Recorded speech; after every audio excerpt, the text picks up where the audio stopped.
constant time operation to add. And because of the way we place the direction of the letters, of the numbers, you have to be able to actually do the computation of all the numbers before you can output the first letter. And it doesn't have time to do that. Johan, you can go now. Okay. On that note, maybe before you start, let's just give Johan a hand.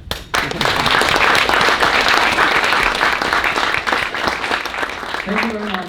So I realized that, and thank you for the amazing introduction. What an introduction, and what a great talk to sort of continue from. Mine will be a very different type of talk, but it's so awesome to set this scene of philosophy and of course just explaining how language models work, because it's a really great backdrop. You have to think of these things and have those kind of things in mind as well when you engineer with large language models. I think it's important.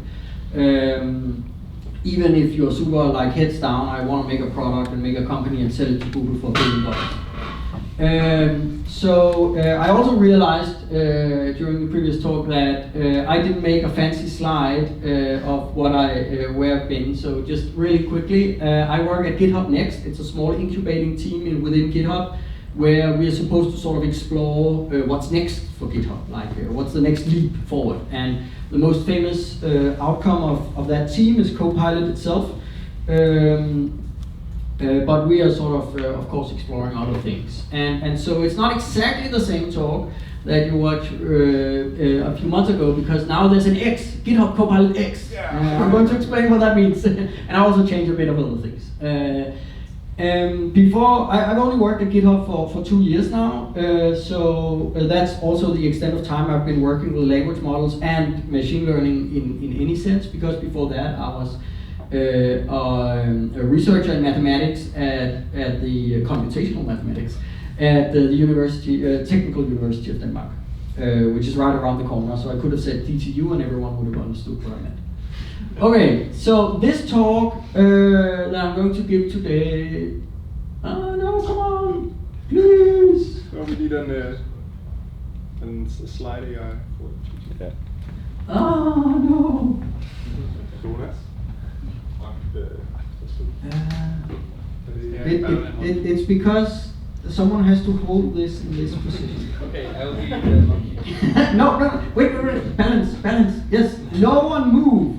Okay, so what I'm going to talk about is that we should not, like our LLMs are amazing already today to disrupt so many industries that have not yet been disrupted. Like we can blanket so many things with AIs, with the power of the LLMs we have today, that we have not yet done so. So we shouldn't so much talk about how can we make them better. We should talk about how can we use them better, because they're not being used very well. And I'm going to make a sort of concrete talk with lots of examples from GitHub Copilot X. And it's sort of, I have 3 headlines called prompt crafting, prompt flow, which is a word I invented and I hope that will catch on, and retrieval, which is somehow the same kettle of fish, but it's at least a concrete example of a tool that you can sort of graft onto a language model. And then I have a last chapter about how do you evaluate the quality of the system that you build out of this. Oh, yes. Okay, so how many here knows what Copilot is? Okay, so that's a pretty large number. That's nice. So Copilot is an autocomplete system. You are in an IDE, you're writing code, Copilot suggests you more code. So that's like a concept everyone knows. The difference here is that it's powered by a language model, and it can suggest a lot of code at once, and it doesn't have to be tied to specific languages or specific syntactical places or anything like that.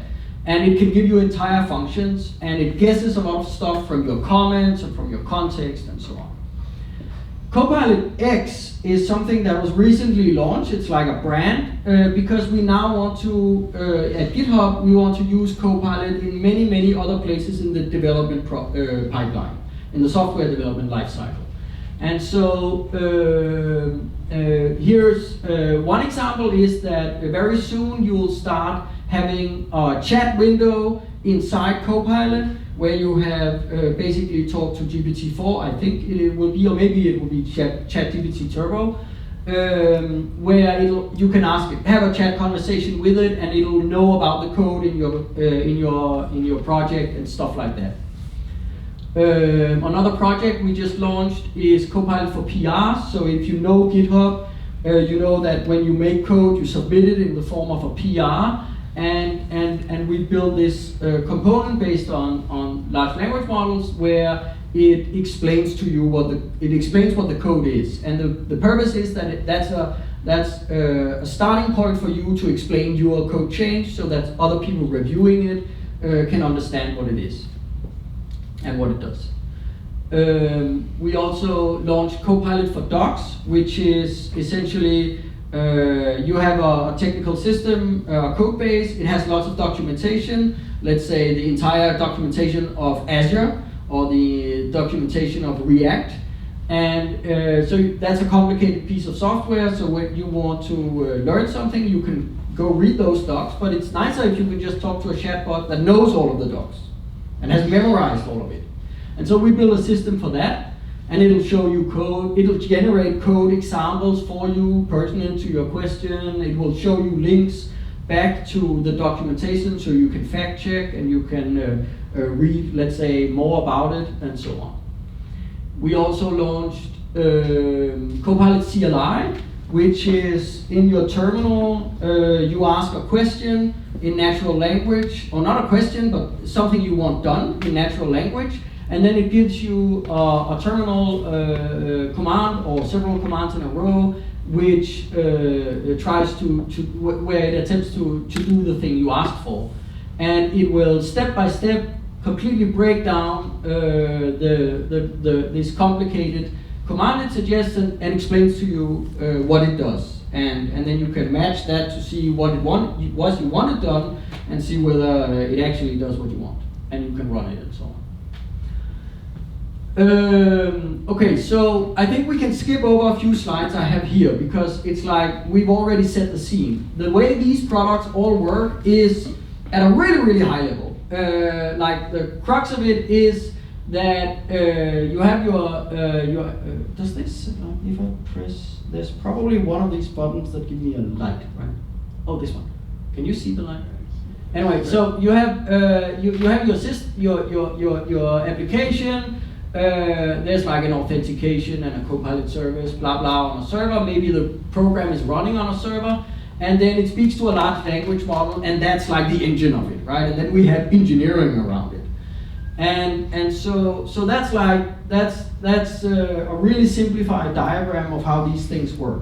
And what I want to get into is, well, there's a lot more going on in the link between the language model and here there's a whole, how do you speak to this? Like, how does this communication go here, and what actually are you doing with the output?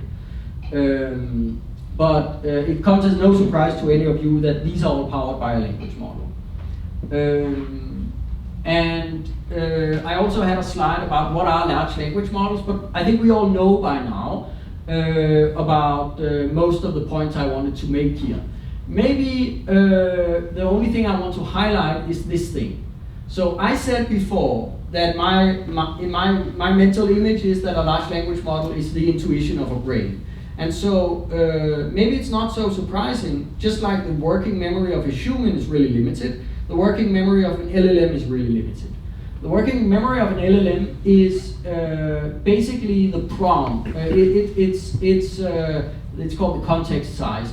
But it's the numbers of characters roughly that goes from that can be taken up by its question and its answer combined. And so if you ask a very long question, you don't have much space for the answer. And the space here is in the order of 10,000 to I thought I'd fix this to 100,000. Because like the newest version of GPT-4 actually is bigger than this. But it's about 10 to 100,000 characters. That may sound like a lot if you're thinking of Bing, like how do I tie my shoelace backwards? that's then 100,000 characters is long. But I'm going to demonstrate to you that 100,000 characters is not at all long. It's actually very short. Now, the original slide here was about GPT-3. So there the basic training, as we saw, was predict the next word. But then, of course, GPT-4 came and screwed up my slides because there you have this reinforced learning human feedback loop, which changes the games a bit, makes some things more complicated, maybe surprisingly, but also, of course, ends up bringing some of these advantages that we just heard a lot of from Eric. Okay, so I think this is not a very important slide, and it's missing the latest developments of GPT-4 because we don't know how big that is actually. But it was basically to show that things are moving very fast. But everyone here knows that. So, okay. These things are really, really getting large. And what we've seen is that as they get larger, they can be used for things that we didn't think was possible before. And what we all need here is we need to be curious about, well, can it do this thing? We haven't discovered all the things it can do yet. And we have to experiment. There's a lot of experimentation and hit and miss where you get an idea, oh, wouldn't it be wonderful if AI could do this? And then you need to try that out on an LLM, and sometimes it will be able to do it, but the reliability of it doing it is too low for the user experience that could deliver. And so you're creating more nuisance and noise to your users than would be delivered by the low quality answer, and then you don't have a business case. So before you can, because all of this is so new and these things can do things they couldn't do a year ago, we all just have to try these things out. So there's a lot of experimentation and a lot of looping, but please don't sell your house and bet on it before you have evaluated how reliable is the use of the LLM that your company is going to bet on. Okay, that was a bit of an aside maybe, but I think that's maybe important. This is not super reliable, speaking of that. Oh, yeah, okay. So here's one of my first points. So if we disregard the chat aspect, the training of a large language model is basically fed a source code, a text file, could be source code, could be a blog or whatever, the book, it's starting one page from a book it's reading, and then up to this character, you have seen the text, what's the next word? And if you just zoom in on GitHub Copilot, this thing where we want to predict the continuation of a piece of code, that could look like it's roughly the same thing, but it's not at all the same thing, because code is not written linearly, it's in multiple files. So you have all the context of all the other files that you should be taking into account. There's also the task that the user wants to fix. Maybe they're fixing a bug. There's text describing that bug on some platform that developer is working on with. That's also input that should go into that task. There is the changes they just made. That's also input. Where did they last visit? Which other files did they visit? That's also input. All of these things are pertinent to the prediction of what the user wants. So there are really things that you should be inputting into the predictor. And so suddenly it seems like 100,000 characters is not that much. Not many files are going to be 100,000 characters, but not many code bases are less. So you can't fit the code base in there. You have to be selective. And how do you encode things like, where did I last move my cursor, and how long did I visit this other file, and was that even really relevant? And how do you just like take the git diff, all of the files I just changed since I last committed, and just plop that in there? All of these questions are difficult because it's all data you really want the model. If you were training like another a non-LLM machine learning model, you would use these as features to your input and so on, and you would encode it in an architecture very carefully and so on. And now we just have this super magic hammer that can do these amazing things, but we have this problem that we have to encode it all in a linear piece of text of at most 100,000 characters. And that's if you spend the most amount of money, right? Remember that it's 10,000 characters if you want to be on the cheap side, like the cheaper models that you can afford or that you can deploy on your own servers and things like this. So my postulate is that real life tasks that we will see in businesses that have real value to real customers that will pay money for it, they always have complex input. It's not just like a line of text. Even something like Bing search. You have other knowledge about this user, and if you can use it, you should put it in your prompt. So let's see if oops, sorry, too far. Okay, so when you are working with language models, a lot of the talk, at least in scientific circles, a lot of the talk has been about how do you train large language models. And then there's been some work on how do you fine-tune large language models. And I think a lot of companies, at least the larger ones, that's their go-to thing. Okay, we have this large language model, maybe we can fine-tune it for the tasks that we want it to solve, and then we can build a great product around that, or help our internal developers or something like that using this fine-tuned thing. The problem is that they are lying at the end of a spectrum where things are expensive. Things are slow, you can't do it very often, so you often have to deal with stale data. They're very data hungry. You can't do it unless you have lots and lots of data, right? If full training requires like terabytes of data, fine-tuning requires, depending on what you want to fine-tune and the kind of thing you wanted to learn, also requires a lot of high-quality data to really work well. On the other hand, of course, it's powerful, and you can really own in on the questions you want answered with your product. And I think there's been comparatively little attention to the other end of the spectrum, which I think is the more relevant one for the most of us.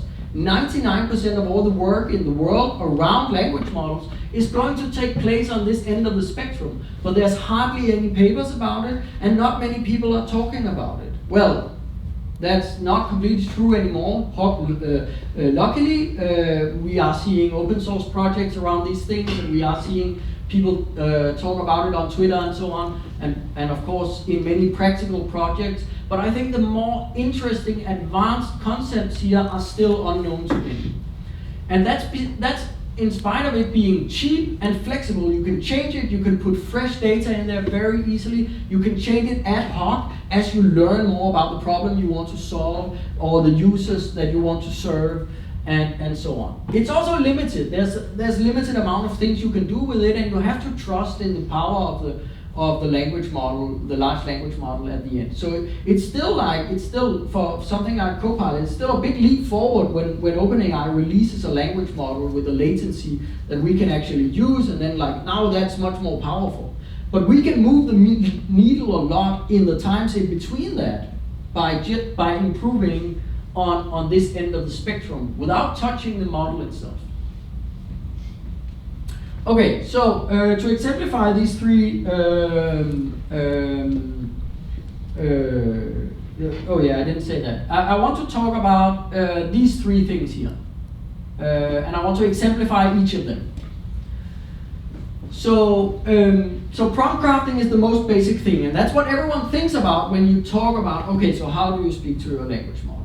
I define prompt crafting as writing the individual queries to the language model for maximal performance, and like correctness, and it's polite, and it solves the problem you want solved, and so on. So there's some key questions here, which is how do you pose the problem that you want solved?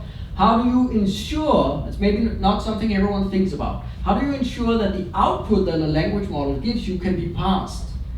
It's a slight technical problem, and not many think about it, but a language model just keeps yabbering on, right? Remember that it's basically trained to just continue a given text. It doesn't know when to stop. It doesn't know that it has a conversation with you. There's the chat thing, but maybe like it's a hit and miss thing, I think. But it's like you want it. Like let's say I use a chat-like thing, and then I ask it a question and it gives me the answer, but then it starts describing why that answer is a great one. I don't want to use that, it will crash my program, right? I just want, let's say, if the answer is a command that I can run in the shell script, I can't use the description of why that's a great answer to my question, right? I have to take that away. So I have to prompt craft so I can pass that output. Whether you cut off the LLM is sort of, that's actually the thing I talked the most about passable output. Passable output can also be another part of the problem. Let me exemplify it later rather than talking about it now. And then, how do you encode all of your context? I already touched upon that. There's context, there's like temporal context, like where did my cursor move? That can be difficult to encode in a way where a language model can understand it. Take this example, for instance. My father, he's a musician. He wants me to figure out how I can get ChatGPT or GPT-4 to write song text for him. That's pretty difficult because how do I encode the melody in a way that a language model knows? And how do I sort of like, it's just an example, right? There's things that are hard to encode which can be in your context. Here's some boundary conditions. The first one is an interesting one because it's a discussion point. Straying from the training distribution has a cost. I used to say in this slide when you saw it that straying from the training distribution is very dangerous. And that's when you look at a language model with the power of GPT-3 or Codex, which was the GPT-3 version of used in GitHub Copilot. That one is not smart enough to understand meta prompt crafting, where you sort of, okay, this is a piece of thing from another file, this is a piece of, this describes where the user moved, these are some files in the system, please continue this code snippet that the user is working on. It would get utterly confused because they were never appearing in its training set. Its training set consisted of files lying on the internet.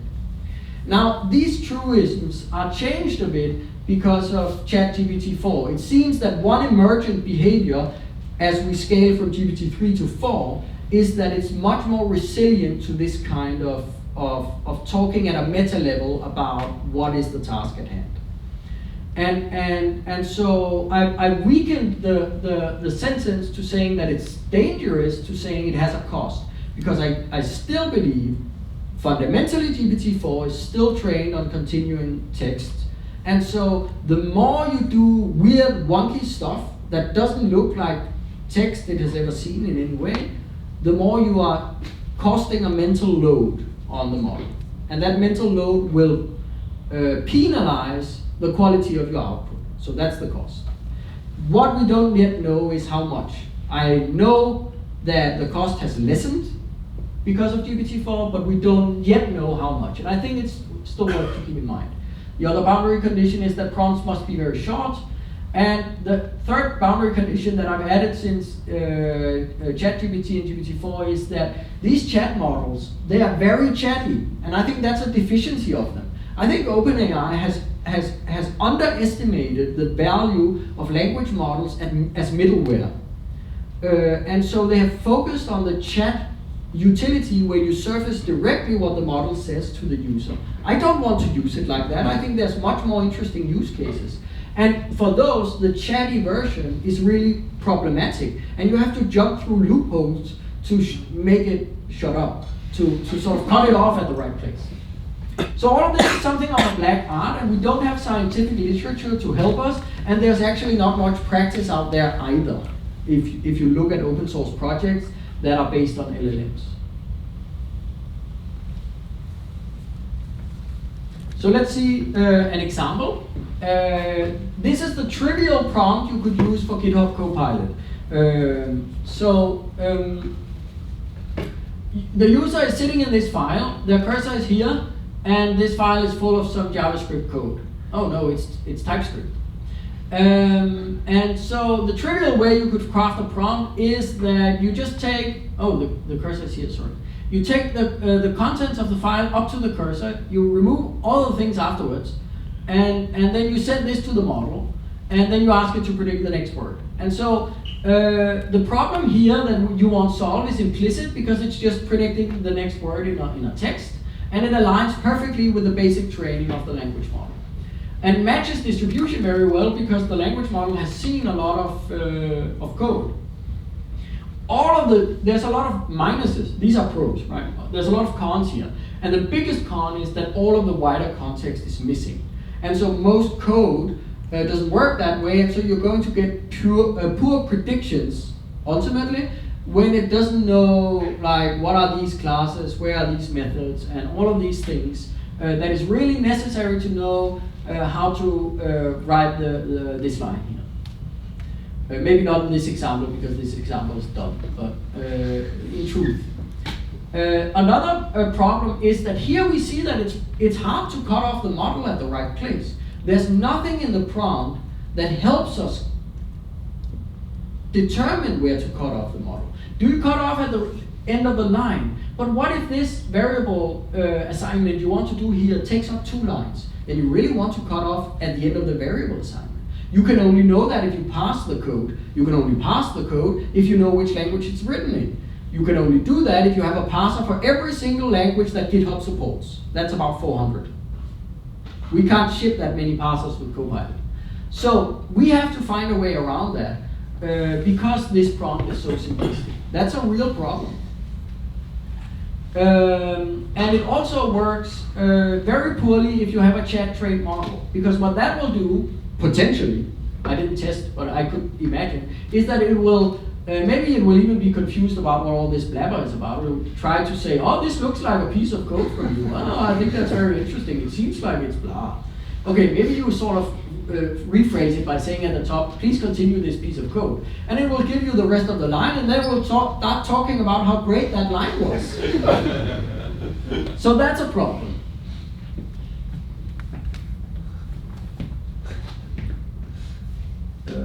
Okay, so let me show you an example of a slightly more advanced technique that we then added to Copilot. And that's this related files thing. Because we were, of course, acutely aware from the beginning that code is not linear, so you want context from other files. And so here's a very small, silly example. You have a CPP file, and to write this is what suggestions really look like in Copilot. They're like these italicized gray text. We call them ghost text, but VS Code didn't like that name, so they called it inline suggestions, which is a dumb name. But, okay. So to make this, you need context from 2 other files, namely these this projectile CPP, which shows you the pattern for how we initialize values in this project in CPP files, and you need enemy.h to tell you what are the private fields that you need to initialize on this class here. So you really need input from these 2 files, and you need these snippets in your prompt, otherwise you cannot predict this. So the solution we took to doing this is that this happens client-side, so it has to be fast. It cannot be language model powered because that would add too much latency. So we have to figure out something we can do. So what we did is we look at files that seem relevant. And by relevant, we in the beginning we just meant files that the user already has open. They're probably relevant.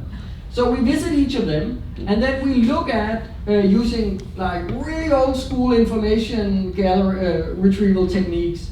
Is this textually similar? This contents of this file textually similar to what the user has in their around their cursor? And if that's so, we pick out the most textually similar snippet, and then we say, oh, that's probably relevant. Let's put it in the prompt.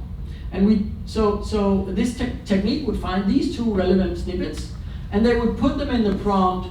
And then to not confuse the model, because it would go out of distribution, we found that the best is to put it in a commentary. But it shouldn't think that this code belongs in this file. So we also preface that commentary with a small headline saying this code is really from another file. That's a bit of a strange amalgamation. It probably doesn't appear too much in the training distribution. but we found through a lot of trial and error that this is what worked best. In particular, the first thing that made, but there are some limitations, and it's super clumsy with these comments. They cost a bit of prompt space, and I'm sure they weaken the signal compared to if you could do like a nice way to integrate this. The other limitation is that we're using textual similarity, and that's not the same as semantic similarity. Ultimately, you like to have some, if only I had a super intelligent AI that knew lots about text and similarity and a great understanding of everything except the human condition. Well, then I could use that. The problem is that would make calls to the LLM, and I don't have time for that. So I have to, that's the solution we stuck with for now. Here's another example of prompt crafting, as in like, what's the single thing I sent to the language model? And that's from Copilot X. It's the Copilot CLI, which I was one of the co-designers of. So what we do here is we do few-shot prompting. So that's a word some of you may recognize. It means that you put a bunch of examples, you teach the model, is sometimes called, by putting some examples in your prompt. And now you ask for the next example. And like in the original research papers, it was sort of teaching the kind of classification you want to do of some sort, and you put like 50 examples and now classify the 51st. And I think in most practical applications, that's sort of a misunderstanding of what few-shot prompting is really about. In my mind, what you can do with few-shot prompting is you can demonstrate what you want done at a precision level that you cannot express very well. So what I mean here is exemplified well by some examples from the few-shot prompt we use in Copilot CLI. So Copilot CLI is about take natural language and turn it into shell commands. That's the headline of the prompt. We put that in the prompt. But what does that mean? What is a shell command? What kind of things do we really want? Do we want only one-liners? Do we accept piped things where you first have a command, you take the output of that and pipe it into a second command? Yes, we do, because it's in the few-shot prompt. Do we accept multiple lines, like first run this command, then run this command, then run this command? Yes, we do, because it's in the few-shot prompt. Do we accept a for loop, compound expressions? Yes, we do, because it's in the few-shot. What do I do if I get something that makes no sense on the command line? Well, reply with this special symbol. This is an example of something I can pass. So that happens after I receive the reply from the language model. I match for this symbol here, and if that happens, then I reply some friendly error message to the user that Copilot CLI doesn't know how to do that. But this is the way I tell the language model to tell me that. It's very important to give the language model an out, because if you don't give it an out, it will hallucinate. And that's the worst thing you can do to your users. So the last example here demonstrates how we trained it, we taught it how to revise, iterate on your commands. Like find all files that mention NumPy. Okay, it gives me a grep. Only py files. And now it gives me a 5 py files and then grep. So that I can sort of mention, notice that I don't mention the numpy thing down here. So it's like a memory thing where I iterate over it. And we build that as a UX experience around that into the CLI. So that people can sort of refine what they want. I think refinement is a crucial aspect of any product you want to build around the language model. They are wrong so often that if the user cannot change or amend what they want, it's not a useful product. I think DALL-E suffers from this, and Stable Diffusion and so on.